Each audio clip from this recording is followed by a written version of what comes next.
We're joined by Alina Fernando, an activist from Sri Lanka. Alina, welcome to NDTV. Thank you for sparing time for us. I just want to dive right in and ask you, what's the situation like this morning? What has been the reaction to the president's announcement?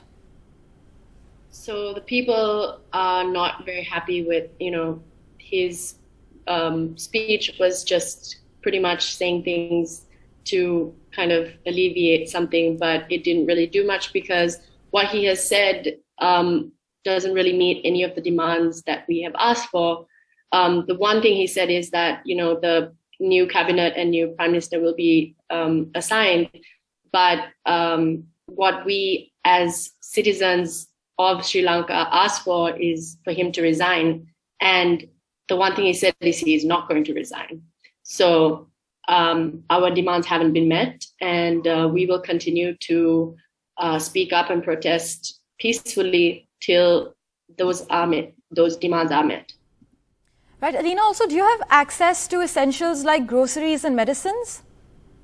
Yeah, so we are in, we're in a political crisis, but we're in a much bigger issue. The president put his own, state of emergency, but a lot of us who are independent citizens of Sri Lanka have already seen that we are in our own state of emergency, where we're in a humanitarian crisis, we're in a economic crisis, we're in a political crisis altogether. So the issue is that, people are left without medication. Most people who need money just to get a daily wage, they don't have fuel to drive to work to earn a daily wage. They don't have the money to just buy basic food and necessities to live. So yeah, it's a really big issue. Right, and have the power cuts improved for you in Sri Lanka? So I am currently in a power cut right now. So I'm working through my phone data. And today, specifically, they mentioned that they will be increasing power cuts to up to 5 hours at a time now, after putting a curfew yesterday and not having power cuts, which was also not true because I had power cuts twice last night. So yes, the power cuts are very much still there, and people have been seeing queuing for about 5 or 6 hours today already to get fuel. That's investing a lot of time to queue up just for fuel.